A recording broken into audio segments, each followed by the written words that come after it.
Welcome to another episode of The Unlicensed Counselor. My name is Steve Moak. I am The Unlicensed Counselor. It is another stunner of a day out here in sunny Scottsdale, Arizona. So grateful that you all chose to join us, wherever you're listening, at the gym, in your car. Appreciate it. Got another look at the numbers here. Episodes, downloads, shares going up. Appreciate it. Thank you. Please continue to do what you're doing. If you find a topic or you find something interesting that I'm talking about and want to share it with a friend, cost you nothing. Sure appreciate it from this end. And what kind of started as just a fun little project is turning into something pretty cool. So couldn't do it without everybody that's out there. And again, thank you for all the support. And speaking of support, I want to get into a thank you for our sponsors as they continue to support us. But let me tease the topic for today. You might, if you follow me on social media at The Unlicensed Counselor, you might have saw a guest appearance from my daughter, Miss Morgan, talking about judgment today. And I have an example that I saw over the course of the week that really got my mind spinning on some things around judgment. So tune in. I think it'll be a little interesting and maybe, discussion-worthy online post-podcast as well, too. But again, as always, I want to start with a big thank you to our friends at ShareTech. Look, you've heard me talk about drug and alcohol screening. Not only is it a tool to know accurately about what your loved one may or may not be taking, but it is also a great deterrent as a way to prevent someone from ever starting as well, too. If you buy the ShareTech test, set it right on that counter in front of your middle or high school kid, just the potential threat of having to do a drug or alcohol screen randomly, A, it's gonna hopefully deter them. B, it could actually give your son or daughter an out that they would like to have of like, look, I'd love to be able to smoke, shoot, snort, take that pill, whatever. My stupid parents got this ShareTech drug test. It's sitting on the counter. They reminded me of it before I even got in the car and drove out tonight. So another way to use drug and alcohol screening that we found a lot of parents use our product for. Again, Google ShareTech. That's ShareTek, and you'll be able to buy the leading drug test that's out there that, again, the treatment centers and outpatients, some of the top programs in the country use. So, again, big thanks to ShareTech for their continued support.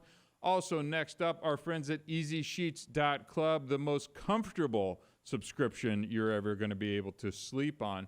Look, starting at $50 a month, we're going to send you professionally cleaned and pressed sheets. Hey, Steve, why is that important? Well, have you ever slept in a resort bed and wonder why it's so nice when you crawl into those sheets? It's because they're pressed. They're professionally clean. That little crispness that you slide into there, that's what you're now able to have from the comfort of your own home without ever having to pull into the crappy dry cleaner parking lot and fight and wait in lines and all that kind of stuff. Look, you're able to just go online, sign up for EasySheets.club, pick the bedding that you want. We're going to ship it professionally clean and pressed right to your front door. You and your loved one are going to thank me or whoever's sleeping next to you in the future. And again, follow our youth drug prevention efforts. Go to thestopstartshere.org. You're going to find tons of cool videos, content. You're going to be able to follow us on social media directly from there. Look, like I always say, it may be the most important work that I'm doing, this youth drug prevention campaign. Go to thestopstartshere.org. And again, thanks for all your support for all of these things that we're doing. We couldn't do it without you. And it's pretty neat to kind of see the gradual uptick as we continue to plug away here at The Unlicensed Counselor. So, judgment. First, let me tell a little story. Story time with Steve here before we get started. And this is kind of what sparked my whole thinking this week as I'm kind of always chewing on topics. I mean, literally walk out the door from recording these episodes and like, okay, what are we going to talk about next week, right? And I think it was on a bike ride, and I was just at a park on a bike, something like that, and I look over and there's a stoplight, and there's a little family there. It's a husband on a bike, and then a mom and her kids on on the back of the bike as well too. And they're waiting for the stoplight, to go, and the stoplight changes, and it is now their turn to cross the street. Now, what happened was the light was green, which means you're allowed to be able to go. But the little symbol, the little hand that goes from walk to don't walk, never changed from don't walk, right? So the guy takes off and starts across the street because it's clearly safe to cross the street at this point. And the mom actually stays back on the corner. And the dad kind of gets across the street and gives, one of these and looks back, and she just stays there. And then ultimately runs through, another minute or two, cycles back. And the same thing happens except this time she recognizes that it's safe to cross and just crosses on her own. Okay. All right, Steve. Great story. Thanks for sharing. Well, here are some of my thoughts that came around this. It's like, why, and that was just something that got me thinking, and I've had other thoughts like this. Why are we able to not trust what we see that is clearly safe and the right thing to do, right? Why is it that he inherently understood, and this has nothing to do with gender, so don't even go down that path, but why did he think that it inherently understand that it was safe to kind of do, because he could see that the light was green, no cars were coming, this is the way the traffic was supposed to flow, yet she was dependent upon this sign that clearly wasn't working or whatever, and she stopped from going.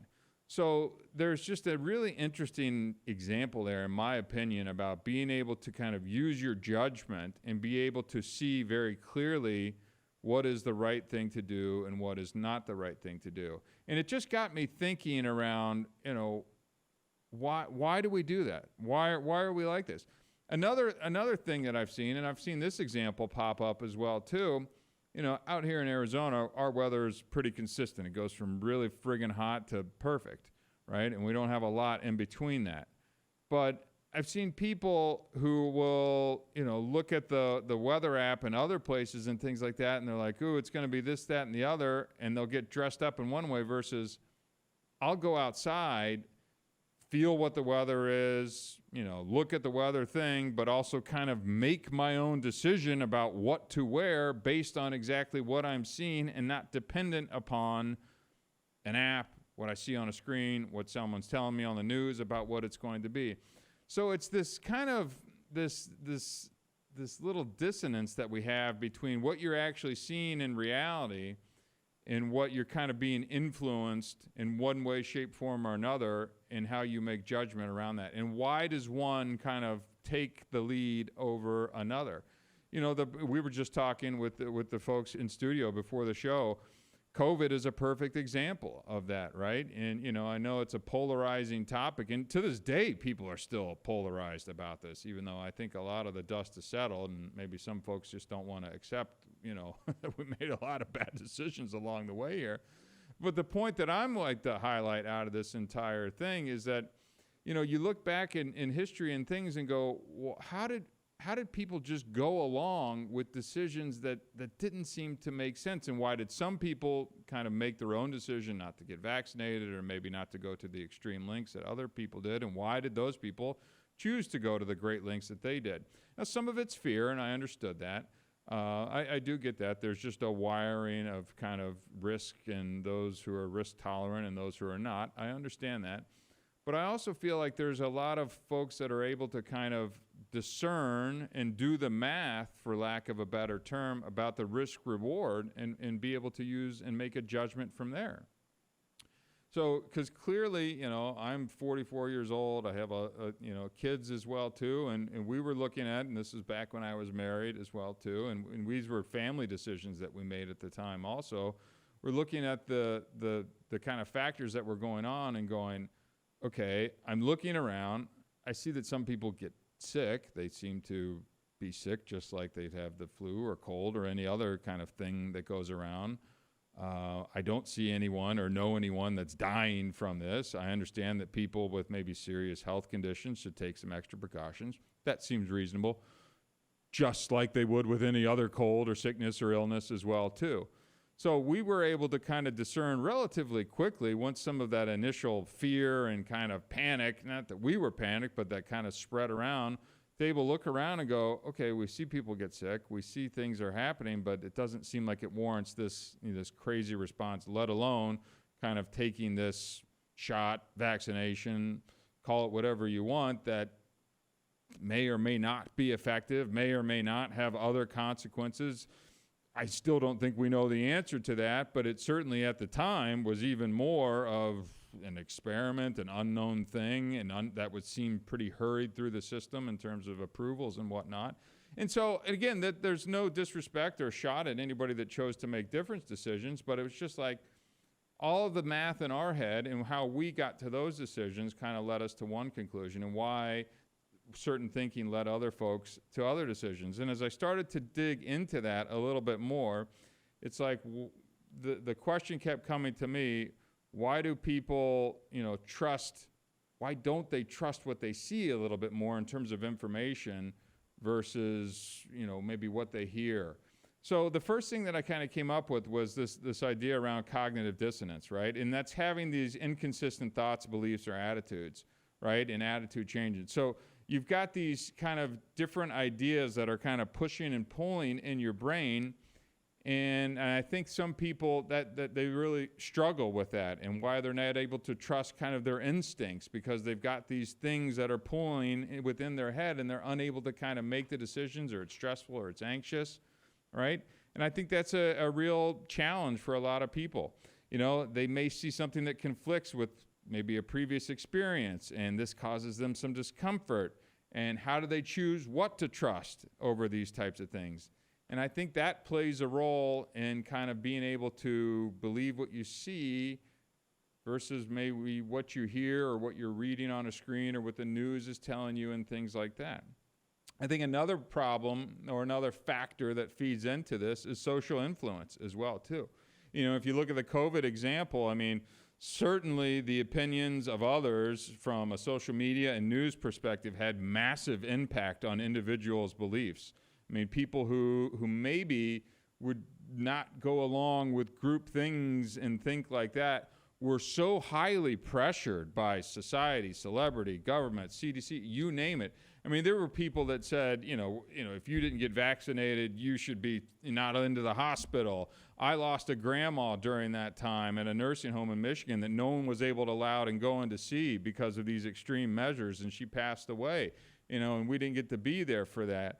So, this is from the president to local officials to mayor to schools to everything, that were beating people up because they had different opinion, or they read the facts differently and chose to make different opinions. So, talk about, that was an extreme example of how social influence, really pushed people into maybe making decisions that they might not have made otherwise. Right? So even if it conflicted potentially with some of their personal values and observations, right? And I think this was just an incredible experiment, unfortunately, that kind of happened within this country that really divided a lot of people. But it was also highlighted how people can be manipulated as well, too, right? Depending on how you feel on the different matters. You were really pushed into one camp or the other, but those of us who maybe, chose not to get vaccinated and things like that. And again, this isn't about being vaccinated or not vaccinated. I don't care. You choose to do what you want to do. That's my opinion. And for somehow now that's turned into conservative versus Democrat, when it kind of used to be the other way around. It was like, the Democrats used to be the hands off, let me do what I want. And now it seems like that's the party that's telling you to do what you want. So it's really just this interesting kind of mind screw that's been happening within our country over the last couple of years. But it's been wild to see how people react to these social pressures and continue to react to social pressures given what's going on, whatever news or current event that is out there in the world. It's really interesting, which I also think that it's on us as individuals to find out our own facts, be able to discern pieces of media and information, and then have values that we hold true to, no matter what is being pushed out as propaganda from one side or the other. The next factor that I think leads into kind of, why I'm not being able to trust things that I see and be able to use my own judgments is this idea of confirmation bias, right? So people have a tendency to seek information that confirms their existing beliefs and ignore or downplay information that contradicts with them, right? So if I hear something that aligns with my preconceived notion, then I'm more inclined to trust it, right? And whether that comes down a political party or a religious organization or however that kind of trickles down to you, the things that you already believe, you now want to believe a little bit further, right? And that is going to skew our ability to be able to accurately make those judgments. And I just think it's something that we need to be aware of as we're out here in the world being forced to have important decisions around matters that impact you and your family and their health and work and all of these different things. It's it's different. And I mean, confirmation bias has always existed in the world, but as, really things get polarized, I think it's going to start showing up more and more because we're getting thrown information from a lot of different sources, and we got to be able to not just seek the information that we want because we want to believe that. We do have to be able to listen to an opposing point of view, hear it, and maybe, just maybe, be open to an adjustment of your opinion on that matter as well too, and not just be so hard-lined on whatever the matter is as well too. The next factor that I think plays into this is that we want to, or we have previously trusted in authority, right? Whether that's the CDC or our government and things like that. There's a natural inclination to trust figures of authority or experts or institutions, right? And never in my life did I think I would be sitting around questioning the CDC. I have zero knowledge when it comes to infectious diseases or anything like that, but for some reason, the hypocrisies that kind of kept presenting themselves, as we're using COVID as the example here, have now just led me to question things, right? I just saw too many inconsistent statements around you wear a mask, you don't wear a mask, you can wear it, but on the plane you got to take it off, or you chew a couple pieces of food and then you got to put it back on, and then you got to have it on your 2-year-old. And I'm just going, this doesn't make sense. The math doesn't add up. And again, that's just my wiring and how I was able to use my own judgment to discern these types of things.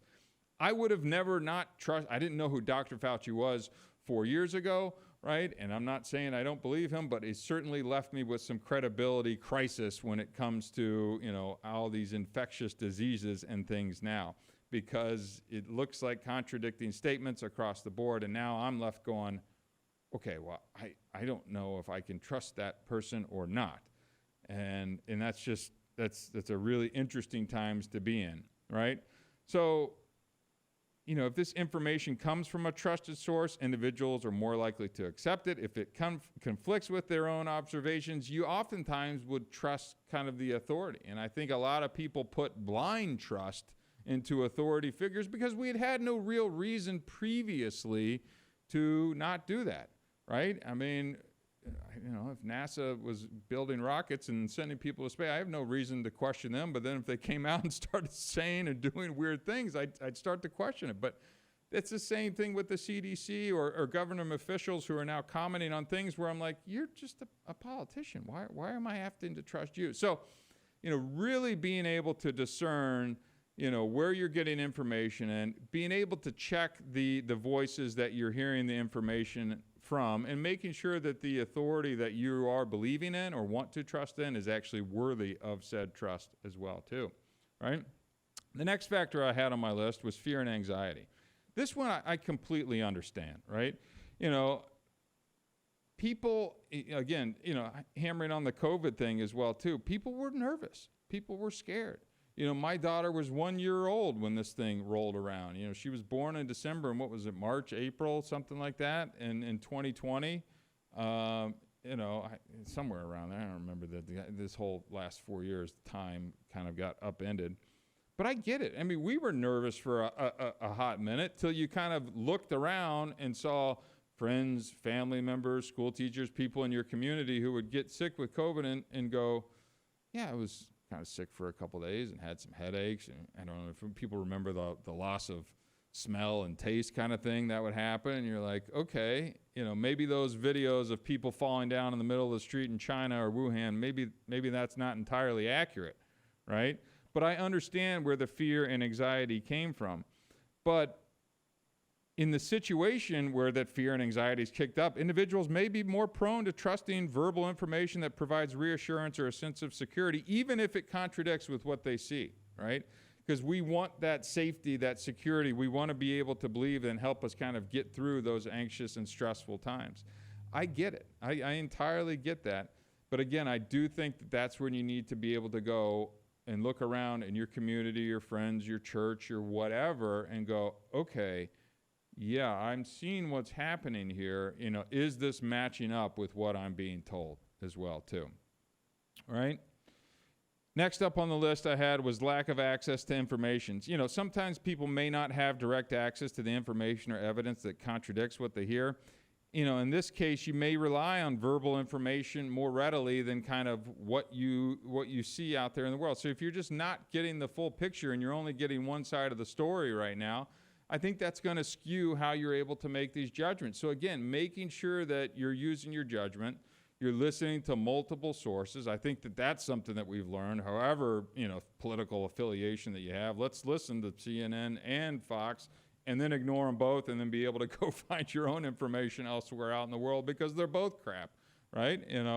So I'm not just trying to bash one side or the other here. This is about being able to trust your eyes, use your instincts, not be afraid to kind of stand up and use your own judgment within reason, and maybe vet it with a couple different people to make sure you're on, some level footing, but then be able to make judgments that are going to impact your family, reasonably, not just based on hysteria or hype or fear or groupthink and these other things that have really popped up in the last few years. I think another thing that this really came, especially from social media and quote-unquote celebrities, is persuasive communication, right? That can significantly influence your beliefs. If someone presents information in a compelling and convincing manner, you may be swayed to trust that spoken word even in the face of compelling visual evidence. Again, we saw compelling visual evidence that this wasn't doing all the things that we were going to do.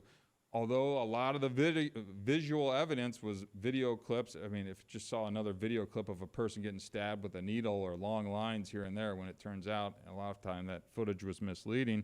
But if you hear celebrities, social media, people touting the benefits of vaccinations or, doing all these other things that maybe you wouldn't normally do, you can be persuaded, you can be moved, even if it may or may not, even if it really contradicts with some of the views that you may have too. And there's a bit of that's okay, but I just think that you need to be able to understand the source where this information's coming from and also go, am I being persuaded? Is this propaganda? Am I hearing this accurately? Is this something that I need to be listening to? Or is that person just somebody who does stand-up comedy that I really like?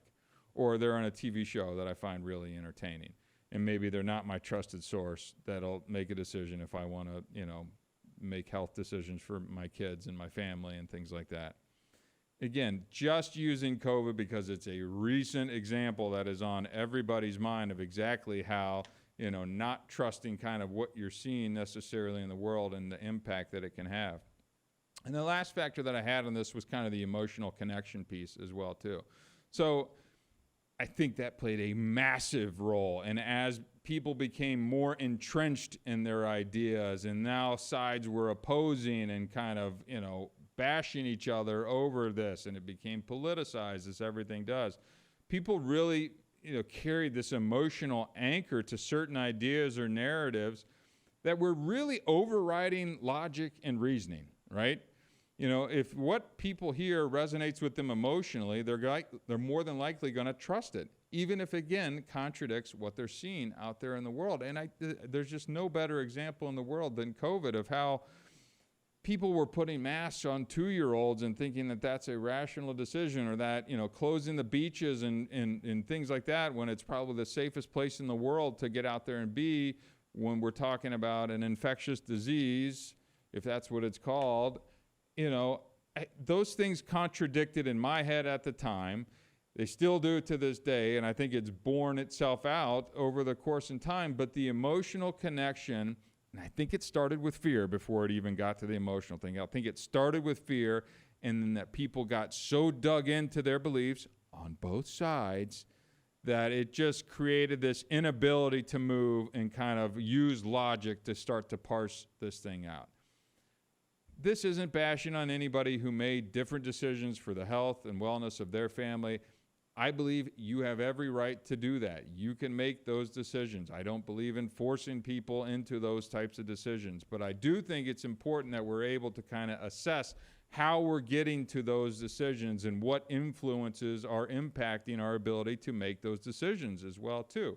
Am I trusting a celebrity? Am I trusting a government agency or a person? Am I reading all of the information? Are my eyes telling me that this is a big enough problem that I need to take action in this way, shape, or form? So, it seems, I know the COVID thing's been beat to death a little bit, and I'm not here to rehash it because I certainly am tired of it as well, too. But the idea of just seeing this individual, not cross the street when clearly there were no cars coming, the lights are green, and this is the time to cross the street, and yet they were dependent on a little sign to tell them that it was safe and that it was the way to do it, and that they weren't able to use their own judgment right there in that moment in time to know that it's safe. I just thought that was just a quick microcosm into judgment and how people get there, what they trust, how they don't trust things, and just got me thinking. So it kind of got me spun up on this entire topic around judgment and things like that as well, too. Look, I know I probably said some things today that are going to piss some people off, so be it. That's fine. This isn't really to offend anybody, to harp on anybody, one side or the other, but what it is about, how do we make judgments? Why don't we trust the things that are right there in front of our eyes versus being influenced by others and how we get to those decisions? So take some time, think about this, listen to it, re-listen to it, share it with a friend. Maybe we can have a discussion. Light me up on social media. I'd be happy to go back and forth with anybody who has different thoughts on this topic. I want to have my influence, my decisions challenged and I want to think about a new way or idea and how we got there. So if you've got something and you want to share it, let me know. Maybe I'll bring it up on the next episode and we can kick off the show talking about, hey, I had my point of view changed. I'm not just entrenched to the point where I don't want to move, right? And I think I wish more people would kind of approach things with that attitude versus, this is my point, I'm going to stick to it come hell or high water. So, boom, good stuff. That's all she wrote. All right. Well, again, my name is Steve Moak. This is The Unlicensed Counselor. Until next time, thank you very much.